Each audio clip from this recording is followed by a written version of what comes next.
สารเพื่อการประชาสัมพันธ์ก็มีความสนใจที่จะจัดทำหนังสือชุดความรู้เรื่องพระพรหมมงคลฝ่ายวิปัสสนาทองสิริมังคโลสาธารณบุคคลคุณภาพกับการเผยแผ่พระพุทธศาสนาก็จะมีการจัดพิมพ์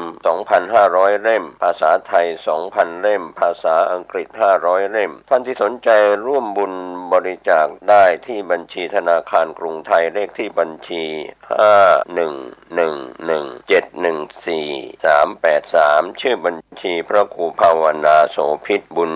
ญาวิสิทธิ์เมืองวงศ์ติดต่อสอบถามได้ที่พระครูภาวนาโสภิตฝ่ายปัสนาด็อกเตอร์เจ้าอาวาสวัดบ้านเหล่าพระเจ้าตาเขียวอำเภอป่าซางเชียงใหม่โทร0969521159ได้ทุกวันท่านกำลังติดตามรับฟังสถานีวิทยุกระจายเสียงพระพุทธศาสนาแห่งชาติและสังคมคลื่นเพื่อการศึกษาพระพุทธศาสนาและวัฒนธรรมระบบ FM 104.5 เมกะเฮิรตซ์รายการต่อไปเป็นรายการคดีโลกคดีธรรมวันศุกร์และวันเสาร์อาทิตย์ทางสถานีวิทยุแห่งนี้ท่านผู้ฟังสามารถใช้โทรศัพท์มือถือระบบ Android ดาวน์โหลดแอปพลิเคชันที่ชื่อว่าวิทยุพุทธศาสนาทั่วไทยเพื่อไว้ติดตามรับฟังรายการนี้ได้ทุกวัน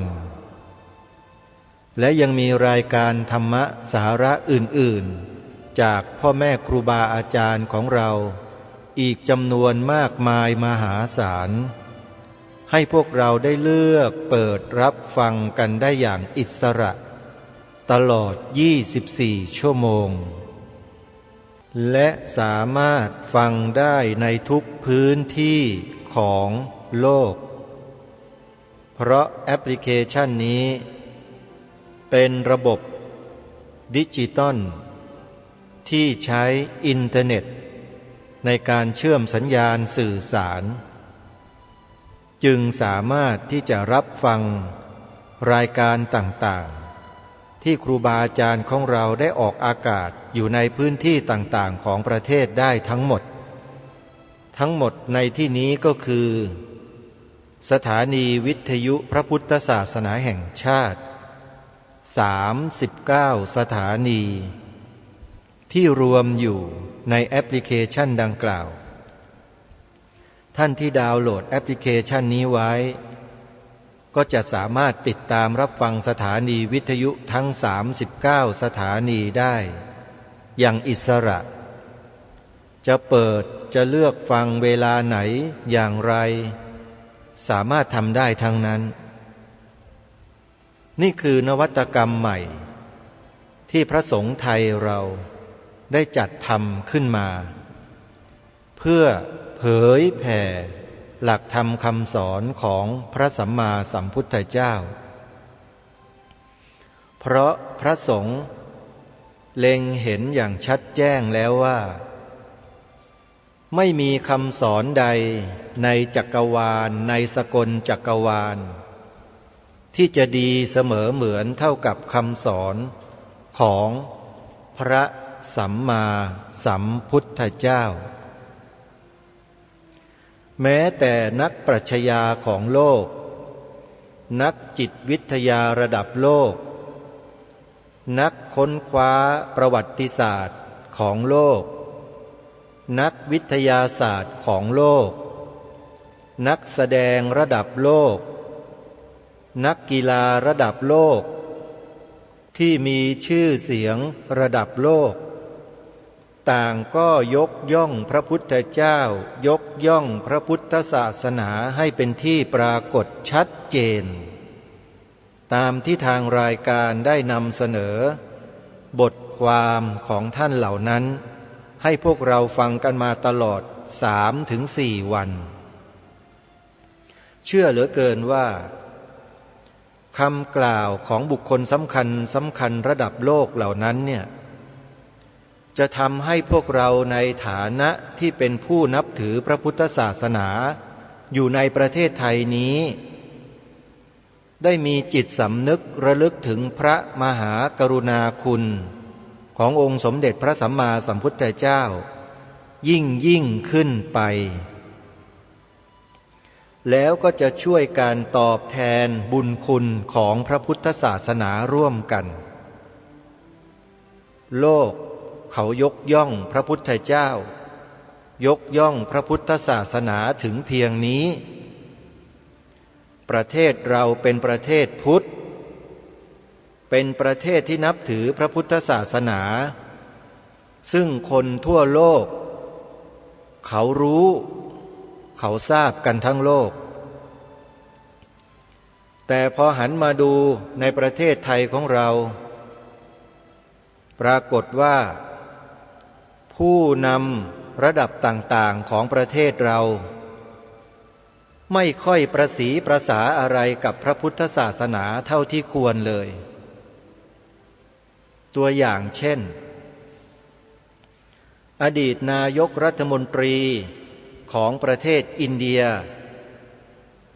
นายเยาวาราเนรูเป็นนายกคนแรกของประเทศอินเดียกล่าวสรรเสริญพระพุทธศาสนาไว้ซะเลอเลิศประเสริฐศรีด้วยเหตุด้วยผลด้วยสิ่งต่างๆที่เขาได้สัมผัสเขาได้รู้เขาได้เห็นเขายืนยันชัดเจนในฐานะเป็นนายกรัฐมนตรีว่าพระพุทธเจ้าโอรสแห่งภารตประเทศเป็นผู้รุ่งโรจน์ที่สุดยิ่งใหญ่ที่สุดและชาญฉลาดที่สุดในโลกแห่งความขัดแย้งเกลียดชังและเบียดเบียนกันนี้พระธรรมคำสอนของพระองค์จึงเปล่งรัศมีเป็นประกายดังพระอาทิตย์ทรงกรดฉะนั้นนี่คือนายกรัฐมนตรีของประเทศอินเดียซึ่งไม่ใช่เป็นผู้นับถือพระพุทธศาสนาเลยแต่ปากของนายกรัฐมนตรีประเทศอินเดียท่านนี้กล่าวชมยกย่องพระพุทธเจ้าแต่นายกรัฐมนตรีของประเทศที่นับถือศาสนาพุทธอย่างประเทศไทยของเราเคยหลุดปากลักษณะเช่นนี้ออกมาให้ประชาชนชาวพุทธในประเทศนี้ได้ยินได้ฟังกันบ้างหรือเปล่าหรือแม้แต่ผู้ที่เป็นหัวหน้าส่วนราชการทั้งหลายทั้งปวงตั้งแต่รัฐมนตรีลงมาจนกระทั่งถึงปลัดกระทรวง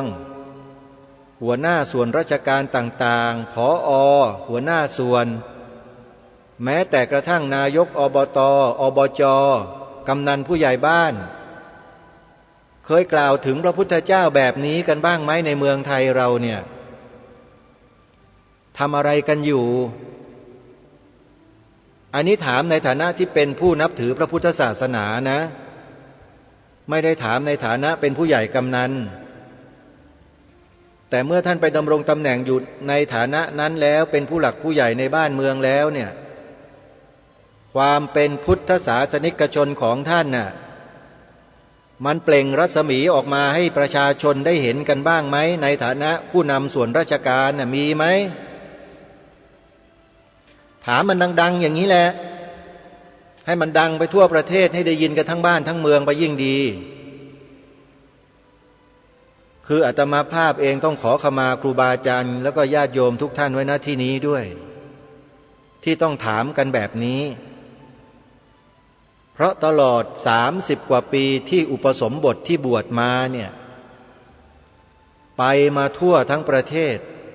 ไปพบไปเจอไปสัมภาษณ์ไปทำกิจกรรมอะไรต่างๆมามากมายยังไม่เคยเห็นผู้นำส่วนราชการคนไหนเลยที่กล่าวยอยกพระพุทธเจ้ายกพระพุทธศาสนาได้อย่างบุคคลในต่างประเทศเหล่านี้เลยมันจึงเกิดความแปลกประหลาดใจเหลือเกินว่าประเทศไทยมันเกิดอะไรขึ้นทำไมผู้นำส่วนต่างๆของบ้านของเมืองเนี่ย จึงห่างไกลนักหนากับบุคคลเหล่านี้ทั้งที่บุคคลเหล่านี้ไม่ได้นับถือศาสนาพุทธซะด้วยซ้ำแต่ผู้นำส่วนต่างๆของประเทศนี้นับถือพระพุทธศาสนาคำก็ผมเคยบวชคำผมเป็นเด็กวัดคำก็อ้างว่าผมอย่างนู้นอย่างนี้เป็นชาวพุทธแต่ไอ้วาจาที่ออกมามันต่อต้านคัดค้านพระพุทธศาสนาเสียเองเนี่ยแล้วอย่างนี้จะไม่ให้รายการคดีโลกคดีธรรมพูดได้อย่างไรใช่หรือไม่เฝ้าสังเกตพฤติกรรมของคนพวกนี้มานานแล้วท่านถ้าไม่พูดมันก็จะเป็นอย่างนี้ร่ำไปนั่นแหละแล้วพวกเราเองก็ปล่อยกันไปเรื่อยไม่ได้สนใจไม่ได้ใส่ใจอะไรกันแล้วก็ไม่กล้าที่จะนำเอาความจริงมาพูดมัวแต่กลัวอะไรกันอยู่ก็ไม่ทราบเหมือนกันแต่ไม่กลัวประเทศชาติบ้านเมืองไม่กลัวพระพุทธศาสนาฉิบหายไม่กลัวกันแต่กลับไปกลัวอะไรกันไม่รู้จึงไม่กล้าที่จะช่วยกันยอยกพระพุทธศาสนาให้เป็นที่ปรากฏเป้าหมายที่ทางรายการได้ย้ำมาโดยตลอดก็คือยอยกไว้ให้เป็นลายลักษณ์อักษรให้เป็นที่ปรากฏไม่ใช่หมายถึงดีแต่พูดนึกกันอยู่ในใจอย่างเดียวมันไม่ใช่แล้วก็ขอฝากไอ้คนที่ตั้งท่าจะคอยคัดค้านต่อต้านสิ่งนี้น่ะให้ระมัดระวังตัวไว้ด้วยนะยมพบาลเขาคอยอยู่ใครที่ต่อต้านคัดค้านพระพุทธศาสนาไม่ให้เป็นศาสนาประจำชาติยมพบาลเขารออยู่ระวังตัวไว้ด้วยคุณอาจจะไม่เชื่อเรื่องพวกนี้ไม่เป็นไรคุณก็ลองทำดูแล้วกันคัดค้านต่อต้านไปเรื่อยๆเดี๋ยวคุณก็รู้เองแหละบ้านนี้เมืองนี้แผ่นดินนี้บรรพบุรุษใช้เลือดโฉลมดินใช้เนื้อกระดูกเอ็นผิวหนังเสียสละเพื่อปกปักรักษาไว้ให้กับพวกเราในฐานะที่เป็นผู้รับผลดีมีความสุขแล้วมาทำตัวอกตัญญูด้วยการต่อต้านศาสนาพุทธของบรรพบุรุษมันสมควรหรือสมควรไหมโยมแล้วการที่ทางรายการคดีโลกคดีธรรมออกมารณรงค์ให้พวกเราได้ช่วยกันยอยกพระพุทธศาสนาด้วยการใช้วาจากล่าวพูดท่องจำถ่ายทอดให้กับลูกหลานเยาวชนคนไทยเนี่ยเป็นสิ่งที่ดีหรือสิ่งที่ชั่วอันนี้ทุกคนตอบเองแล้วตัดสินใจกันเองว่าจะช่วยกันไหมถ้าเราช่วยกันความสำเร็จรอเราอยู่เบื้องหน้าแต่ถ้าเรายังนิ่งเฉยกันอยู่ความสำเร็จมันก็ยังคงรอต่อไปอีกนานเมื่อรู้เช่นนี้แล้วทำไมไม่รีบทำซะเดี๋ยวนี้เวลานี้กันเล่าใช่ไหมจะรอให้ลมหายใจที่หายใจเข้าออกอยู่นี้มันหมดไปก่อนหรืออย่างไรถึงจะนึกได้คิดได้กันน่ะมันสายไปแล้วถ้าถึงเวลานั้นน่ะไม่ต้องมาทำอะไรไม่ต้องพูดอะไรกันแล้วหมดโอกาสจบเลยชีวิตหมดเพราะว่าชีวิตของความเป็นมนุษย์เนี่ยมันเป็นหนึ่งเดียวนะในภาวะเดียวนะในจักรวาลทั้งหมดที่มันสามารถจะสร้างอะไรให้มันเกิดขึ้นกับชีวิตตนเองได้นะเทวดานี่ทำบุญไม่ได้นะพรหมก็ทำบุญไม่ได้นะพวกนี้เขาไปเสวยอย่างเดียวแล้วการที่เขาไปเสวยอยู่อย่างนั้นเขาต้องสร้างบารมีในสมัยที่เป็นมนุษย์อย่างพวกเราที่กำลังฟังรายการอยู่นี่แหละพูดเท่าไหร่คนไม่เชื่อก็ไม่เคยเชื่อส่วนคนที่เชื่อบ้างไม่เชื่อบ้างก็เชื่อบ้างไม่เชื่อบ้างอยู่อย่างนั้นคนไหนที่เชื่อก็ขวนขวายก็รีบทำก็ได้ประโยชน์ไปอันนี้ก็แล้วแต่เพราะอย่างที่บอกนะว่าคนเราเนี่ยมันสร้างบุญมาแต่ในปางก่อนในอดีตเนี่ยไม่เหมือนกันนะมันไม่เหมือนกันคนที่จะให้ ดีพร้อมเหมือนกันนั้นมันเป็นไปไม่ได้ทั้งหมดมันก็มีได้บางส่วนเท่านั้นและบางส่วนนี้แหละที่ทางรายการคดีโลกคดีธรรมกำลังหว่านแหเพื่อหาบุคคลเหล่านี้มาร่วมด้วยแล้วก็ช่วยกันยกพระพุทธศาสนาให้เป็นที่ปรากฏแก่สายตาของชาวโลกทำยังไงก็ตราไว้เป็นลายลักษณ์อักษรในกฎหมายรัฐธรรมนูญไงชาวโลกพอเขาอ่านรัฐธรรมนูญของประเทศไทยพอไปเจอมาตราที่1ที่2นี่เขารู้เลยว่าโอ้ประเทศไทยนี่มีพระพุทธศาสนาเป็นศาสนาประจำชาติแล้วนะเขาก็จะยกมือสาธุดีอกดีใจด้วยบุคคลที่กล่าวถึงพระพุทธเจ้ายกย่องเชิดชูพระพุทธเจ้าที่นำมาอ่านให้ฟังทั้งหมดเนี่ยถ้าเขายังมีชีวิตอยู่เขาจะยกมือสาธุประเทศไทยอยู่ตลอดเวลาเลยที่สามารถบัญญัติไว้ในกฎหมายได้แต่มีแต่พวกผีหาซาตานพวกเปรตเท่านั้นแหละที่มันยกมือต่อต้านไม่เห็นด้วยโบกไม้โบกมือปฏิเสธคัดค้านต่อต้านนี่พวกเปรตพวกผีใครที่ชื่อว่าเปรตว่าผีหรืออยากจะเป็นเปรตเป็นผีก็เชิญได้ไม่ได้ห้ามนะแต่ถ้าใครจะเป็นมนุษย์แล้วจะกลายเป็นมนุษย์ที่สมบูรณ์แบบกลายเป็นอริยมนุษย์หรืออริยบุคคลในอนาคตข้างหน้าก็ต้องหันมาช่วยกันยกพระพุทธศาสนาของเราโดยส่วนเดียวปฏิเสธไม่ได้ที่ปฏิเสธไม่ได้เพราะอะไรเพราะถ้าปฏิเสธเมื่อไหร่ก็ตกล่วงจากพระพุทธศาสนาไปแทนที่จะได้สัมมาทิฏฐิก็กลายเป็นมิจฉาทิฏฐิเมื่อกลายเป็นมิจฉาทิฏฐิมันก็จะตกไปอยู่พวกเดียวกันกับพวกเปรตพวกผีพวกนั้นแหละใครจะเป็นอย่างนั้นบ้างไหมเล่าถ้าต้องการเป็นอย่างนั้นก็ทำอย่างที่บอกแต่ถ้าต้องการจะพ้นจากสภาวะอย่างนั้นก็ทำอย่างที่รายการนี้แนะนำกล่าวคำว่าพระพุทธศาสนาเป็นศาสนาประจำชาติไทยของเราเนืองบ่อยวันหนึ่งกล่าวสัก108 ครั้ง200 300 ครั้ง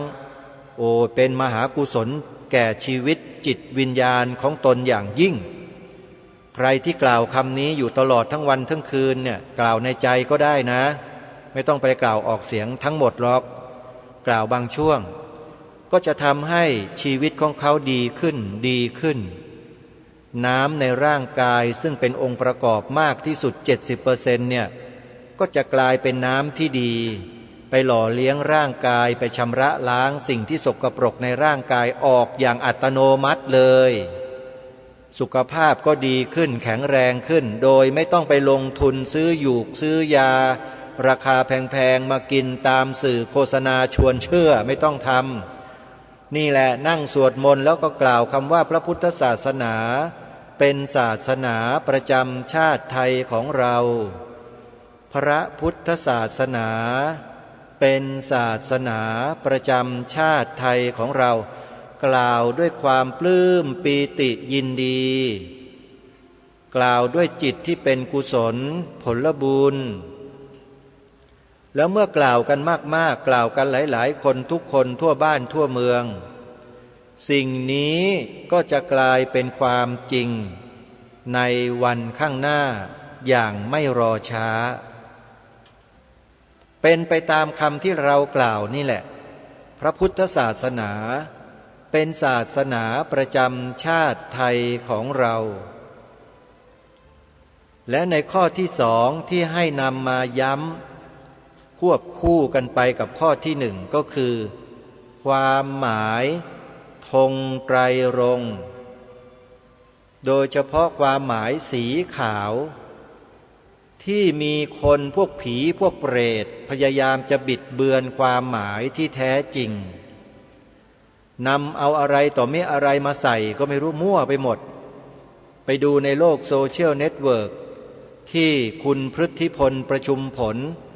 เขารวบรวมมาโพสต์ไว้บอกกับพี่น้องคนไทยว่าอย่าไปเรียนแบบอย่าไปเอาอย่างนั่นนั่นแหละมันไปทำลายกันอยู่ในโลกโซเชียล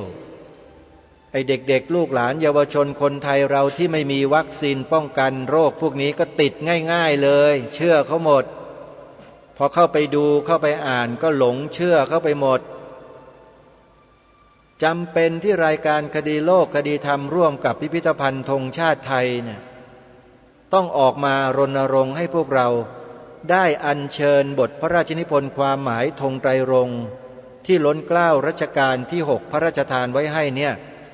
มาท่องจำกันให้ได้ทั่วบ้านทั่วเมืองพระสงฆ์เรานี่แหละจะต้องเป็นผู้นำอันดับที่หนึ่งพระสงฆ์เราต้องท่องจำให้ได้เพื่อเป็นแบบอย่างเป็นตัวอย่างของญาติโยมถ้าพระสงฆ์ในประเทศไทยรูปใดท่องบทพระราชนิพนธ์ความหมายธงไตรรงค์รัชกาลที่6ไม่ได้พระสงฆ์รูปนั้น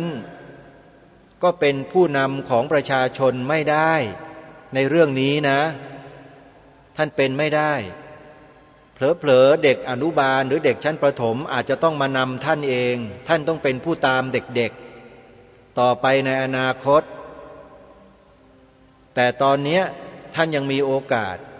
ที่จะขึ้นมาเป็นผู้นำของประชาชนในเรื่องนี้ได้อีกครั้งหนึ่งท่านจะ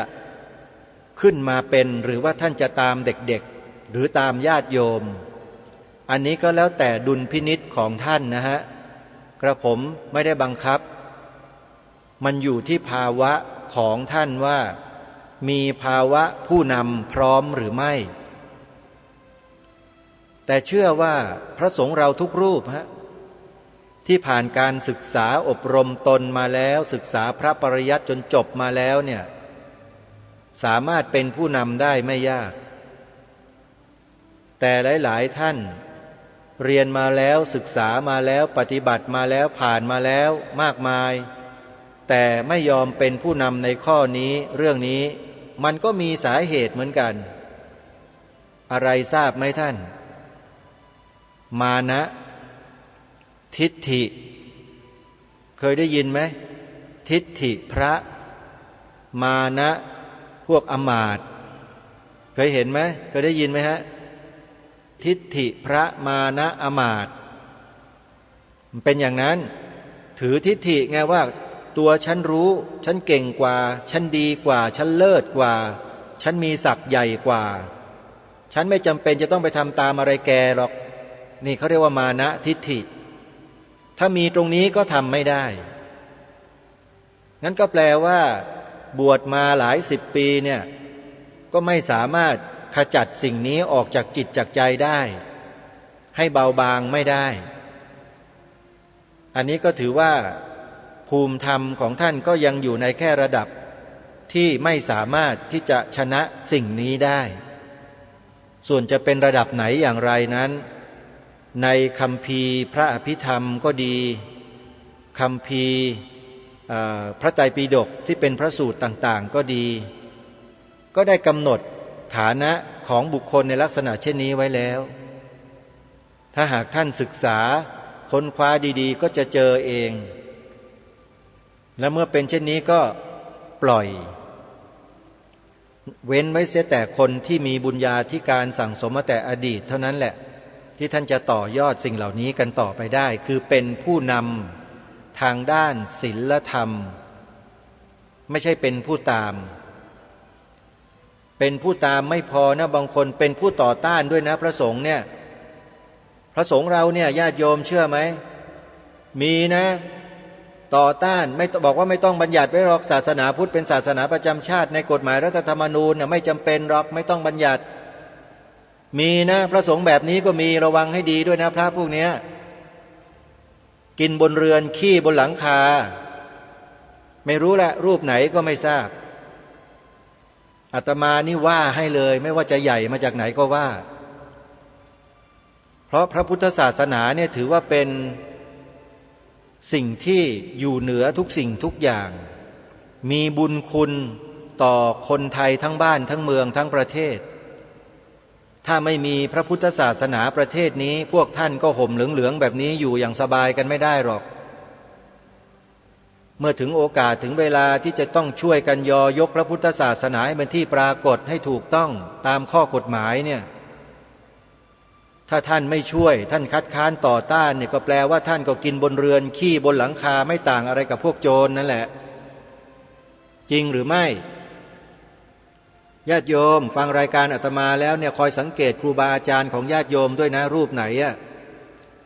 ที่ไม่เห็นด้วยกับการบัญญัติไว้ในรัฐธรรมนูญว่าศาสนาพุทธเป็นศาสนาประจำชาติเนี่ยญาติโยมช่วยกระซิบบอกอาตมาด้วยเดี๋ยวอาตมาจะได้จดบันทึกเอาไว้เพื่อที่จะส่งต่อส่งไปเพื่อทำเป็นบัญชีเขาเรียกว่าบัญชีดำเอาไว้ดูสิจะมีสักกี่รูปในประเทศไทยเนี่ยอะไรกันได้อยู่อาศัยภายใต้พระบรมโพธิสัมมาสัมพุทธเจ้าห่มผ้ากาสาวพัสของพระพุทธองค์อยู่แท้ๆแต่กลับทำตัวเป็นปฏิปักษ์ต่อศาสนาของพระพุทธเจ้าไม่ยกย่องแล้วก็ยังเหยียบย่ำต่างหากอาตมาภาพพูดถึงพฤติกรรมแบบนี้นะโยมไม่ได้ว่าบุคคลใดบุคคลหนึ่งถ้ามีก็ถือว่าเป็นคนเช่นนี้จริงๆใช้ไม่ได้อาตมาภาพยอมไม่ได้ให้ทำยังไงก็ญาติโยมก็คอยเป็นหูเป็นตาให้สิพระสงฆ์รูปไหนในประเทศนี้หรือชาวพุทธคนใดที่ต่อต้านประเด็นดังกล่าวไม่เห็นด้วยคัดค้านอ้างอย่างนู้นอ้างอย่างนี้โดยเฉพาะอ้างคนศาสนาอื่นเนี่ยอย่ามาอ้างเชียวอ้างทำไมพวกนั้นไม่เกี่ยวอะไรเลยไปดึงมาทำไมไปลากมาทำไมอยากได้ผลประโยชน์จากเขาดิถึงไปลากเข้ามาน่ะใช่หรือไม่อันนี้ต้องพิจารณาศึกษาดูกันให้ดีๆเวลาจะฟังใครพูดอะไรในลักษณะเนี้ยต้องไตร่ตรองพิจารณาให้ลึกๆแต่ยังไงก็ตามพวกเราเนี่ยจะต้องปักหลักของประเทศชาติบ้านเมืองของเราให้แน่นด้วยตัวเราเองให้ได้ซะก่อนนะเราเนี่ยต้องปักหลักตัวเราเองให้แน่นก่อนปักยังไงให้แน่นทำ3 ข้อที่ทางรายการแนะนำนี่ไงข้อที่1ก็กล่าวไปแล้วเมื่อกี้ให้พูดคำว่าพระพุทธศาสนาเป็นศาสนาประจำชาติไทยของเราข้อที่2ให้อัญเชิญบทพระราชนิพนธ์ความหมายธงไตรรงค์มาท่องจำให้ได้แล้วก็สรุปรวมสีขาวในธงชาติหรือธงไตรรงค์เนี่ยออกมาให้เป็นเอกภาพหนึ่งเดียวให้เหมือนกันทั้งบ้านทั้งเมืองนะอย่าแปลเป็นอื่นนะให้แปลอย่างนี้สีขาวในธงชาติไทยหมายถึงพระพุทธศาสนาเท่านั้นถ้าใครไม่เห็นด้วยใครต่อต้านใครคัดค้านให้จำไอ้คนคนนั้นไว้ว่านั่นแหละคือบุคคลที่โลภล่วงเกินไปโลภล่วงเกินไปเนี่ยเป็นพระราชดำรัสขององค์พระบาทสมเด็จพระจอมเกล้าเจ้าอยู่หัวรัชกาลที่4ตรัสบอกกับบุคคลเหล่านี้ไว้ว่าเป็นคนโลภล่วงเกินไปมีปรากฏเป็นหลักฐานนะในประชุมประกาศรัชกาลที่4เล่ม1ความตอน1ว่าพระนครนี้เป็นถิ่นที่ของคนนับถือพระพุทธศาสนามาแต่เดิมไม่ใช่แผ่นดินของศาสนาอื่นคนที่ถือศาสนาอื่นมาแต่อื่นก็ดีอยู่ในเมืองนี้ก็ดีจะโทมนัสน้อยใจด้วยริษยาแก่พระพุทธศาสนาเพราะบูชาอันนี้ไม่ได้ด้วยไม่ใช่เมืองของศาสนาตัวเลยถ้าโทมนัสก็ชื่อว่าโลภล่วงเกินไป ระวังไอ้คนที่อ้างตัวเป็นชาวพุทธไอ้พวกเนี้ยชอบอ้างตัวแล้วก็มาทำการตรงกันข้ามกับเรารัชกาลที่6ตรัสเตือนคนพวกนี้ไว้เหมือนกันในบทพระราชนิพนธ์เทศนาเสือป่าความตอนหนึ่งว่าผู้ที่คนอื่นเขาส่งเข้ามาปลอมแปลงเพื่อทำลายพระพุทธศาสนาเราทั้งหลายต้องคอยระวังรู้เท่าไว้จึงจะควรตรัสบังคับเอาไว้เลยเห็นไหมต้องรู้เท่าทันคนพวกนี้นะจึงจะควรนะพวกเราไม่ใช่ไปหลงตามคนพวกนี้แล้วกลายไปเป็นพวกเขามาทำลายพวกเดียวกันเองอย่าเชียวต้องระวังให้ดีเชียวเห็นเป็นคนมีความรู้เห็นเป็นคนมีชื่อเสียงเห็นเป็นคนสำคัญในบ้านในเมืองก็หลงเชื่อเขาหมดไม่ใช่นะอย่าเชียวนะถึงบอกไงว่าต้องทำตัวเราเองเนี่ยให้อยู่บนหลักการให้มั่นคงให้ได้ด้วยวิธีการที่ทางรายการแนะนำนี่แหละง่ายๆพวกเราไปคิดอะไรกันสัพเพเหระมากมายใช้ลอหยิกภาษาอะไรก็ไม่รู้เสร็จแล้วก็มาลงความเห็นว่าโอ้ยไม่เห็นด้วยหรอกไม่ต้องบัญญัติหรอกนี่ไอ้พวกนี้ใช้สมองสิ้นเปลืองไม่เคยใช้ความมั่นอกมั่นใจไม่เคยใช้ความศรัทธาที่มุ่งมั่นในใจเลยใช้แต่สมองอย่างเดียวคิดมันจะไปสำเร็จอะไรได้ก็มีแต่ทำลายอย่างเดียวนั่นแหละมันต้องใช้ความเชื่อมั่นในจิตใจของเรานี่แหละเหมือนอย่างที่รายการคดีโลกคดีธรรมมีและเป็นอยู่นี่แหละไม่ต้องใช้สมองคิดอะไรมากไม่จำเป็นต้องใช้ความรู้ระดับปริญญาตรีปริญญาโทปริญญาเอกมาคิดหรอกพวกเนี้ยไม่จำเป็นทำเลยเหมือนอย่างบรรพบุรุษเราได้ไม่ได้เรียนจบอะไรสักอย่างหนึ่งเห็นไหมน่ะรักษาชาติบ้านเมืองมาได้เห็นไหมเรียนอะไรล่ะเมื่อก่อนมีเรียนเหรอไม่มีอะไอ้พวกเรามาหลงตัวเองกันทั้งนั้นไปหลงเชื่อพวกฝรั่งมั่งค่ากันทั้งบ้านทั้งเมืองทั้งโลกก็ว่าได้แล้วก็ตกเป็นขี้ข้าเขาเป็นทาสเขาทางความคิดวันนี้พูดตรงนะขออภัยด้วยขอขมาครูบาอาจารย์ด้วยนะครับเพราะมันต้องพูดเมื่อเราได้ฟังชาวต่างประเทศที่เป็นระดับบุคคลชั้นนำของประเทศของโลกหลายๆคนที่ทางรายการนำมาเสนอที่เขากล่าวถึงพระพุทธเจ้าที่เขายกย่องพระพุทธศาสนามากมายหลายท่านหลายคนหลายประการเนี่ยก็เพื่อจะมาย้ำแก่พวกเราชาวพุทธในประเทศไทยที่เป็นแผ่นดินที่นับถือศาสนาพุทธด้วยกันนี่แหละแล้วจะไปพูดให้คนอื่นเขาฟังทำไมล่ะเขาไม่ได้สนใจอะไรหรอกก็ต้องพูดให้พวกเราชาวพุทธด้วยกันนี่แหละทั้งพระทั้งโยมทั้งแม่ชีนี่แหละให้เราฟังกันนะแล้วก็อย่าใช้มานะอย่าใช้ทิฏฐิอย่าใช้ความอิจฉาริษยาในใจมาเป็นตัวกลางกั้นโดยที่ตนเองไม่ยอมรับความจริงในข้อนี้แล้วประโยชน์แทนที่ประเทศชาติบ้านเมืองจะได้มันก็ตกล่วงไปพวกท่านก็เป็นตัวถ่วงตัวหน่วงอยู่อย่างนี้ร่ำไปนั่นแหละประเทศชาติบ้านเมืองเราก็ไม่เจริญสักทีหนึ่งเพราะมัวแต่ไปยึดถือหลักการของใครอยู่ก็ไม่รู้จริงหรือไม่ดำเนินรอยตามเบื้องพระยุคลบาทของพระราชบรรพบุรุษของเราคือองค์บูรพมหากษัตริยาธิราชเจ้าที่ทรง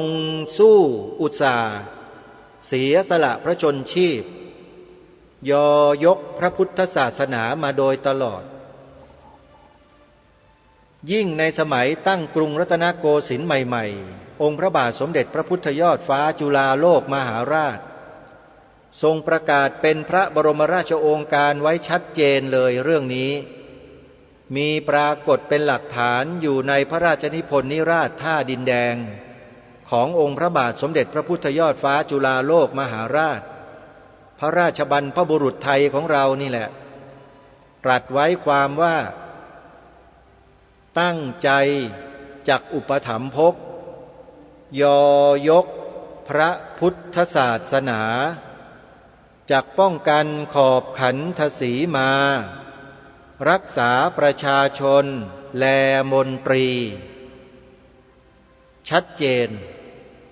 ยอยกพระพุทธศาสนา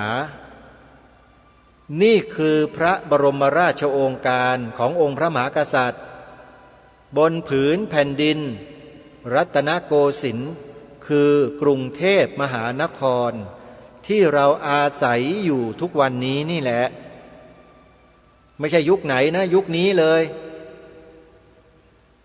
แล้วจะให้เราทั้งหลายเนี่ยกลายพันธุ์ไปเป็นฝ่ายตรงข้ามกับพระราชบรรพบุรุษของเราได้อย่างไรเราทำไม่ได้เป็นอันขาดจึงเกิดการรณรงค์ให้ทำ3 ข้อดังที่กล่าวมาข้อที่3ขึ้นทะเบียนเขียนใบสมัครปฏิญาณตนเป็นพุทธมามกะตลอดชีวิตตามรอยเบื้องพระยุคลบาทอันนี้ถือว่าเป็นหนึ่งในสัจจะอธิษฐานเป็นการสร้างบารมีประการหนึ่งด้วยนะแล้วจรดปลายปากกาเราลงไปเอาจิตใจใส่เข้าไปในหมึกแล้วก็เขียนลงไปตามข้อมูลที่ให้เขียนในใบสมัครนั้นท่านผู้ฟังท่านใดที่มีความสามารถท่านไปดาวน์โหลดในเว็บไซต์ของสภาพุทธบริษัทภาคประชาสังคมจิตอาสาออกมาได้เลยให้เปิดไฟล์ PDF ตัวหนังสือมันจะไม่เพี้ยนเวลาพิมพ์ออกมาเนี่ย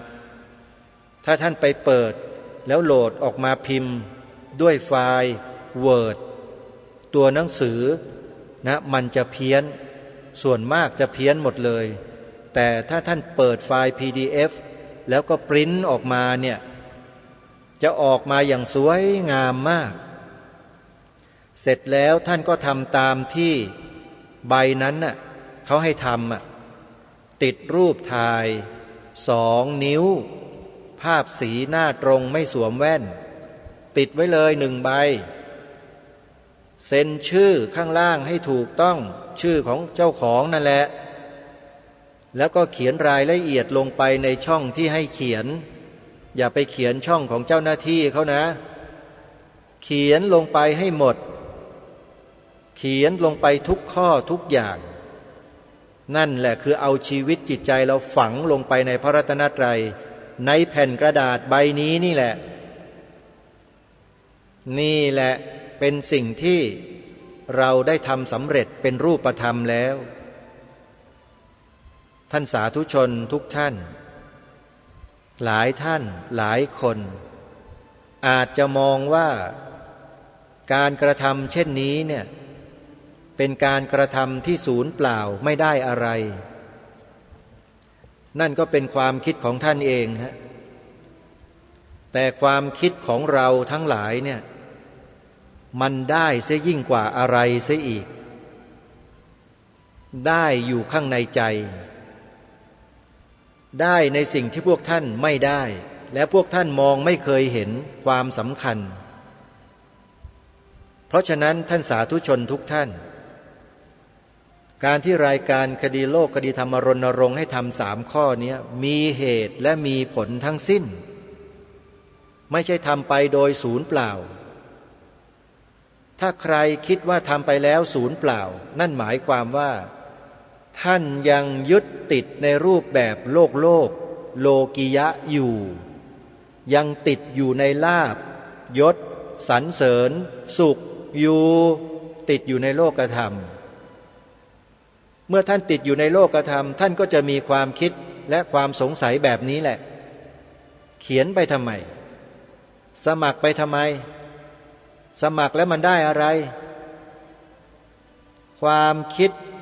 ตั้งคำถามแบบนี้มันจะก้องอยู่ในสมองของท่านในจิตใจของท่านอยู่ตลอดเพราะท่านไม่ได้กินได้ดื่มไม่ได้สัมผัสอะไรตามที่ท่านมีสามัญสำนึกหรือตามสัญชาตญาณของท่านมันไม่มีหรอกสิ่งที่เป็นรางวัลที่ท่านจะได้คือความเอิบอิ่มที่เป็นปีติความสุขอยู่ในหัวจิตหัวใจของท่านที่ได้ผลักดันนำพาตนเองเข้ามาเป็นส่วนหนึ่งของพระรัตนตรัยพุทธังชีวิตังยาวนิพพานังสรนังคัจฉามิธัมมังชีวิตังยาวนิพพานังสรนังคัจฉามิสังฆังชีวิตังยาวนิพพานังสรนังคัจฉามิทุติยัมปิตติยัมปิ3 รอบนี่คือการถึงซึ่งพระรัตนตรัยเป็นที่พึ่งตลอดชีวิตจนตราบถึงพระนิพพานความเอิบอิ่มที่ท่านได้คนที่ติดอยู่ในสัญชาตญาณของความเป็นคนจะไม่มีวันที่จะได้สิ่งเหล่านี้เลยก็เป็นเรื่องธรรมดาเป็นเรื่องปกติที่คนเหล่านี้ก็มักจะทึกทักว่าสิ่งที่ตัวเองรู้สิ่งที่ตัวเองเห็นสิ่งที่ตัวเองได้สัมผัสมีประสบการณ์มานั้นเป็นสิ่งที่ประเสริฐที่สุดดีที่สุดเขาคิดอยู่ได้อย่างระดับโลกเท่านั้นเองแต่ในทางธรรมแล้วเขาไม่มีคุณค่าอะไรที่เกิดขึ้นในใจของเขาเลยเขาจึงลบหลู่การกระทำเช่นนี้ไม่เป็นไรให้เขาทำตัวของเขาต่อไปส่วนเราก็ทำของเราไปนะฮะเว็บไซต์ของสภาพุทธบริษัทดังกล่าวถ้าพิมพ์เป็นชื่อของเว็บไซต์สากลก็จะใช้ว่า www.vbcs-66.com เว็บไซต์มีการเสริมเติมข้อมูลเข้ามาโดยตลอดโดยการดูแลของทิศโชคคือคนที่พัฒนาแอปพลิเคชันวิทยุพระพุทธศาสนาทั่วไทยให้พวกเราได้ฟังกันนี่แหละทิศโชคนี่แหละเป็นผู้ดูแลเว็บไซต์ของอาตมาอยู่สภาพุทธบริษัทภาคประชาสังคมจิตอาสานี่แหละท่านสาธุชนทุกท่านฟังรายการคดีโลกคดีธรรมพูดจามีน้ำเสียงในลักษณะเช่นนี้ท่านอาจจะเกิดความกระอักกระอ่วนในจิตใจของท่านเพราะไม่คุ้นเคยแต่ท่านฟังไปนานๆเถอะเดี๋ยวท่านจะรู้เองแหละท่านจะเข้าใจเองว่าทำไมจะต้องยิงน้ำหนักเสียงออกมาเน้นน้ำหนักเสียงออกมาอย่างนี้เพราะอะไรเดี๋ยวท่านรู้เองถ้าท่านฟังอยู่เพียงแค่ชั่วครั้งชั่วคราวฟังแวบๆวับๆเดี๋ยวเปิดฟังบ้างไม่ฟังบ้างแล้วแต่อารมณ์เนี่ยท่านจะไม่ได้อะไรเลยนะถ้าท่านฟังตลอดฟังต่อเนื่องท่านจะได้ประโยชน์อย่างมากเหมือนอย่างครูบาอาจารย์ของเราที่เป็นผู้อำนวยการสถานีวิทยุพระพุทธศาสนาแห่งชาติคลื่นต่างๆที่นำรายการคดีโลกคดีธรรมไปออนแอร์ออกอากาศในผังรายการของท่านตั้งแต่ช่วงเวลา 9 โมงเช้า 10 โมง 11 โมงบ่ายโมงบ่าย 2 โมงเหล่านี้ท่านเหล่านี้ท่านประจักษ์แจ้งและเข้าใจเป็นอย่างดีท่านจึงยังคงรายการคดีโลกคดีธรรมนี้ไว้อยู่เพราะท่านมองเห็นประโยชน์ส่วนรวมมากกว่าประโยชน์ส่วนตนแล้วญาติโยมจะไม่ช่วยสนับสนุนครูบาอาจารย์ของเราที่ท่านทำสถานีวิทยุแล้วออกรายการนี้บ้างเลยหรือโยมไปทำบุญค่ากระแสไฟฟ้าท่านบ้างนะโยมนะช่วยครูบาอาจารย์ของเราผู้เสียสละส่วนอาตมาภาพมีหน้าที่